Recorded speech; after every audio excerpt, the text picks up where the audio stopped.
Hello students, today in the last class I can give the syllabus for corporate administration. This is the first module. In this module, so what are the chapters to become, what are the contents? The first is meaning of company, definition of a company, characteristics of a company, kinds of company, private company, public company, statutory company, foreign company, holding company, subsidiary company and licensed companies, company secretary, meaning and definition of a company secretary, legal position of a company secretary, qualification and appointment of a company secretary, what are the duties, rights and liabilities of a company secretary. But today's session I will discuss only about the meaning of a company, definition of a company, characteristics of a company and kinds of a company. Okay. So what is the meaning of a company? So according to Companies Act 1956, so company means it is an artificial person created by law with a perpetual succession with a common seal. So company means 1956 ಕಂಪನಿಯ ಕಾಯ್ದೆ ಪ್ರಕಾರ company is a voluntary association of persons formed for the purpose of doing business having a distinct name and limited liability. It is the judiciate person having a separate legal entity distinct from the members who constitute it, capable of rights and duties of its own and endowed with a potential of a perpetual succession. It is an association or collection of individual real persons and other companies who each provide some form of capital. This group has a common purpose of focus and an aim of gaining profits. The group of association of persons can be made to exist in law and the company is itself considered a legal person. The name company thus becomes, it is a list. Originally it is represented or was owned by more than one real or legal person. So company means, so ನೀವು PUC ಅಲ್ಲಿ ಓದಿದ್ರ, a company is a artificial person created by law with a perpetual succession with a company name. So ಅಂದರೆ company ಅಂತ ಹೇಳಿದ್ರೆ, so it is N artificial person. ಹೇಗೆ ಅಂದರೆ ಇದನ್ನು ಕಾನೂನುಬದ್ಧವಾಗಿ so create ಮಾಡುವಂಥದ್ದು. So next is Section 3, subsection 1, subsection 1 of the Companies Act 1956 defines company as it is a formed and registered under the Act or an existing company. Section 3, subsection 2 of the Act states that an existing company means a company formed and registered any of the previous company's law.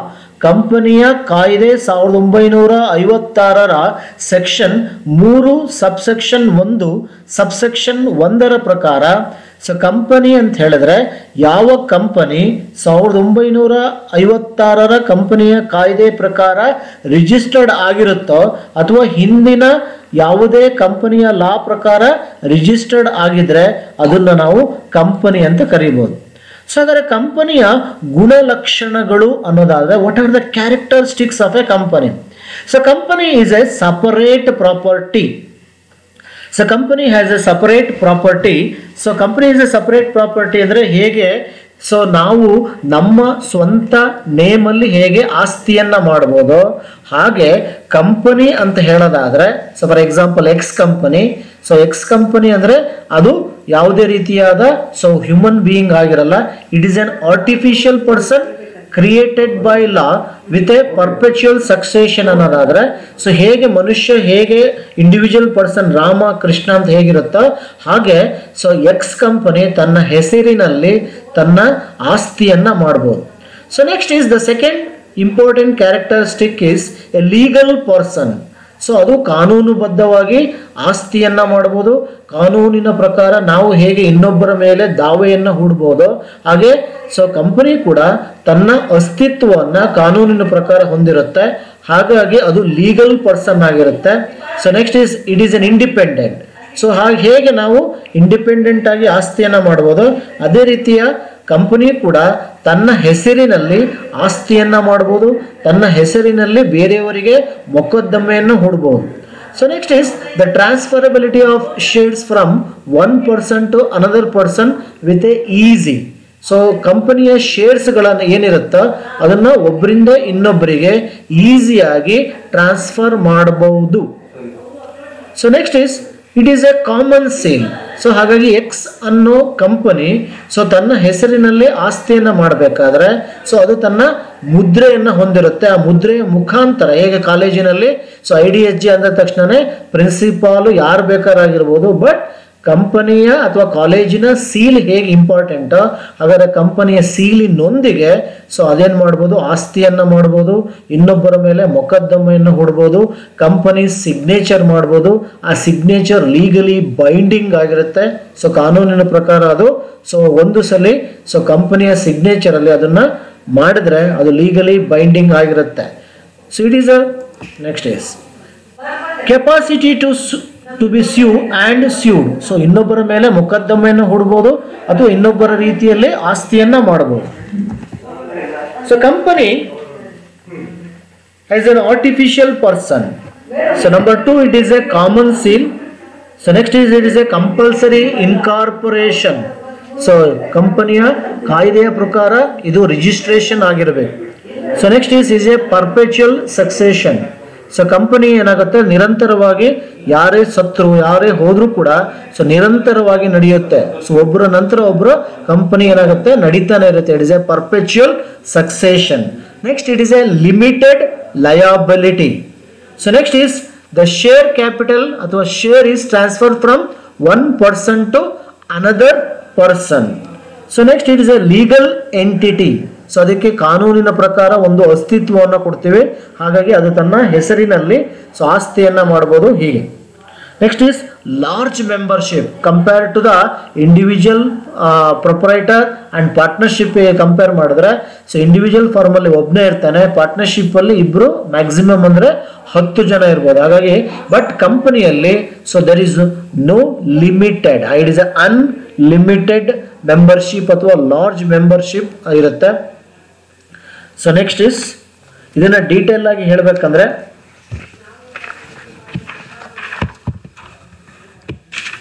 company is a artificial person.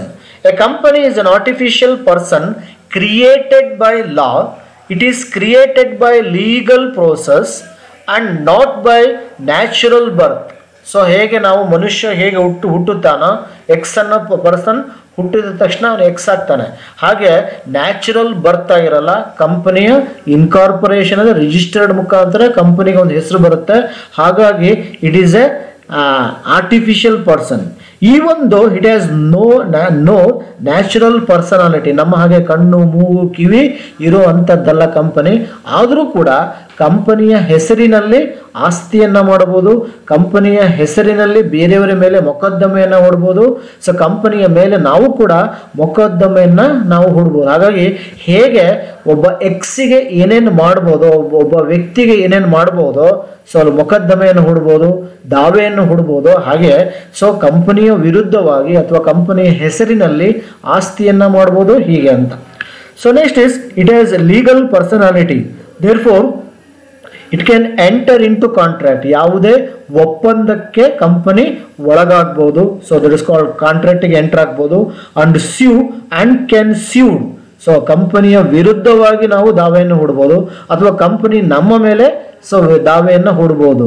own property, appoint employees and borrowings money like any other natural person. Natural person ಅಂದ್ರೆ ನಮ್ಮ ನಿಮ್ಮ ಹಾಗೆ ಹೇಗೆ ಒಬ್ಬ ವ್ಯಕ್ತಿ ಹೇಗೆ ಒಬ್ಬರಿಗೆ appointment ಮಾಡ್ಬೋದು, ತನ್ನ ಹೆಸರಲ್ಲಿ ಆಸ್ತಿಯನ್ನ ಮಾಡ್ಬೋದು, ಇನ್ನೊಬ್ಬರ ಮೇಲೆ ನಾವು ದಾವೆಯನ್ನು ನೋಡ್ಬೋದು, ಸೊ ಕಾಂಟ್ರಾಕ್ಟಿಗೆ ಎಂಟರ್ ಆಗ್ಬೋದು. ಹೀಗೆ ಸೊ ಒಂದು ಕಂಪನಿ ಸೊ ಆರ್ಟಿಫಿಷಿಯಲ್ ಪರ್ಸನ್ ಹೇಗೆ ಇರುತ್ತಾನೋ ಅದೇ ರೀತಿ ಕಂಪನಿ ಕೂಡ ಸೊ ತನ್ನ ಹೆಸರಿನಲ್ಲಿ ಇವೆಲ್ಲ ಕೆಲಸವನ್ನ ಮಾಡಬಹುದು. So number 2, common seal. The common seal can serve as its signature. The common seal is affixed on all important documents and contracts which is witnessed by signature of 2 directors and countersigned by secretary wherever required. The common seal is kept under the custody of the directors. Since a company, it is an artificial person having no physical features like a natural person. It cannot sign, hence every company by law must have a common seal on which its name is engraved.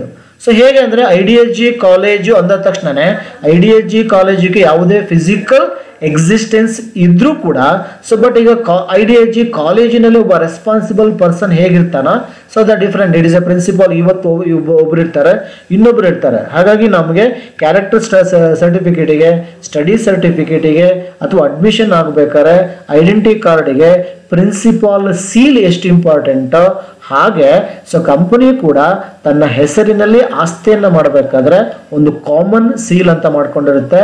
ಆ seal ಮುಖಾಂತರ ಅದರಲ್ಲಿ company secretary sign ಮಾಡಬೇಕಾಗತ್ತೆ, board of directors sign ಮಾಡಬೇಕಾಗತ್ತೆ, ಆವಾಗ ಅದು ಊರ್ಜಿತಗೊಳ್ಳುತ್ತದೆ.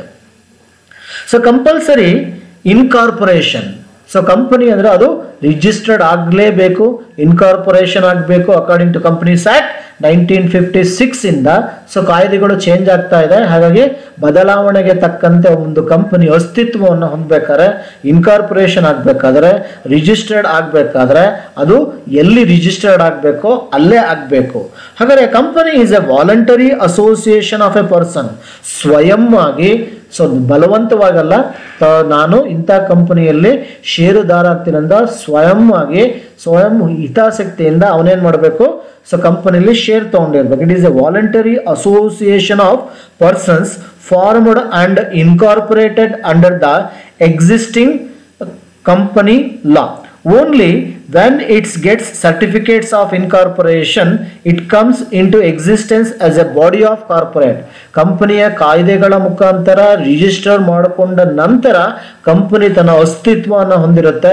ಹಾಗಾಗಿ company ಏನಾಗುತ್ತೆ, company registered ಆಗಲೇಬೇಕು, ಇನ್ಕಾರ್ಪೊರೇಷನ್ ಆಗಲೇಬೇಕು. Next it is a perpetual succession. Perpetual succession ಅನ್ನ ಹೇಗೆ ಹೇಳೋದಾದ್ರೆ, ನಾವು ಇಂಡಿವಿಜುವಲ್ ಬಿಸ್ನೆಸ್ ಅಲ್ಲಿ ಮಿಸ್ಟರ್ ರಾಮ ಅನ್ನೋನು ಬಿಸ್ನೆಸ್ ಸ್ಟಾರ್ಟ್ ಮಾಡ್ತಾನೆ, ರಾಮ ಸತ್ತ ನಂತರ ಅವನು ಬಿಸ್ನೆಸ್ ಕ್ಲೋಸ್ ಆಗ್ಬಿಡುತ್ತೆ.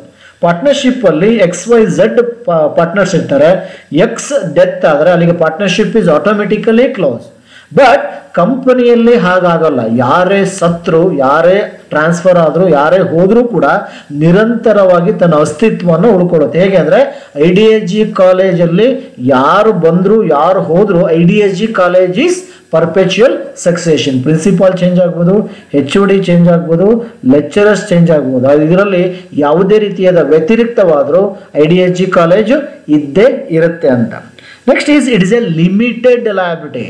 So compared to partnership and sole trading concern, the proprietor liability is unlimited. But in company the liability is a limited liability. ಹೇಗೆ ಅಂದ್ರೆ ಒಂದು ಕಂಪನಿಯಲ್ಲಿ ನಾವು ₹100 ಶೇರ್ ಅನ್ನ ತಗೊಂಡಿದೀವಿ ಅಂದ್ರೆ, ಕಂಪನಿ ಮುಳುಗ್ ಹೋದ್ರೆ ಅಥವಾ ಕಂಪನಿ ಮುಚ್ಚೋದ್ರೆ ಅಥವಾ ಲಿಕ್ವಿಡೇಷನ್ ಆದ್ರೆ, ಸೊ ನಾವು ಕಳ್ಕೊಳ್ಳುವಂತದ್ದು ಕಂಪನಿಯಲ್ಲಿ ಇನ್ವೆಸ್ಟ್ಮೆಂಟ್ ಮಾಡಿದೋ ₹100 ಮಾತ್ರ. ಬಟ್ ಪಾರ್ಟ್ನರ್ಶಿಪ್ ಅಲ್ಲಿ ಸೋಲ್ ಟ್ರೇಡಿಂಗ್ ಆಗೋದಿಲ್ಲ. ದಟ್ ಇಸ್ ಕಾಲ್ಡ್ ಹಾಗೆ ಆಗೋದಿಲ್ಲ. The partnership liability is a unlimited liability. That should be discussed in the already ನಿಮ್ಮ PUC ಲೆವೆಲ್ ಗೊತ್ತಾಗಿದೆ.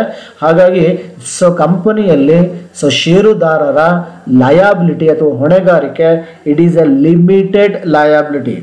ಸೊ ಹಾಗಾದ್ರೆ next is the share capital. ಕಂಪನಿಯಲ್ಲಿ ಸೊ ಯಾವ ರೀತಿ ಬಂಡವಾಳವನ್ನು ಹಾಕ್ತಾರೆ ಅನ್ನೋದಾದ್ರೆ, the capital required by the company is raised by issue of shares. ಷೇರುಗಳ ಇಶ್ಯೂಗಳ ಮುಖಾಂತರ ಷೇರು ಬಂಡವಾಳವನ್ನ ಶೇಖರಣೆ ಮಾಡ್ತಾರೆ. A share is a share in the share capital of the company. So the member who holds the shares of a company can transfer its ownership any other person without the company's permission. So ಕಂಪನಿಯಲ್ಲಿ ನಾವು for example Infosys company ಅಥವಾ ವಿಪ್ರೋ ಕಂಪನಿಯಲ್ಲಿ ಷೇರುದಾರನಾಗಿದ್ದರೆ so ನಾವು ಷೇರುದಾರ ನಾವು owner ಅಂತ so ಆ owner ಇರುವಂಥ ಷೇರುಗಳನ್ನು ನಾವು ಕಂಪನಿಯ ಪರ್ಮಿಷನ್ ಇಲ್ದಲೆ ಒಬ್ಬರಿಂದ ಇನ್ನೊಬ್ಬರಿಗೆ ಈಸಿಯಾಗಿ ಟ್ರಾನ್ಸ್ಫರ್ ಮಾಡ್ಬೋದು, ದಾನವನ್ನು ಕೊಡ್ಬೋದು, ಹೀಗೆ. ಹಾಗಾಗಿ it is a easy transfer. But sole trading ಮತ್ತು ಪಾರ್ಟ್ನರ್ಶಿಪ್ ಅಲ್ಲಿ ಹಾಗಾಗೋದಿಲ್ಲ. ಸೊ ಎಕ್ಸಿನ ಪಾರ್ಟ್ನರ್ಶಿಪ್ಪನ್ನು ವೈಗೆ ಟ್ರಾನ್ಸ್ಫರ್ ಮಾಡೋಕ್ಕಾಗಲ್ಲ, ವೈನ ಪಾರ್ಟ್ನರ್ಶಿಪ್ಪನ್ನು ಇನ್ನೊಬ್ಬರಿಗೆ ಈಸಿಯಾಗಿ ಟ್ರಾನ್ಸ್ಫರ್ ಮಾಡೋಕ್ಕಾಗಲ್ಲ. That is the problem of a partnership and sole trader. Next it is a separation of ownership and management. So sole trading ಮತ್ತು partnership ಅಲ್ಲಿ owner ಅವರೇ, ಸೊ ಮ್ಯಾನೇಜ್ಮೆಂಟು ಅವರೇ.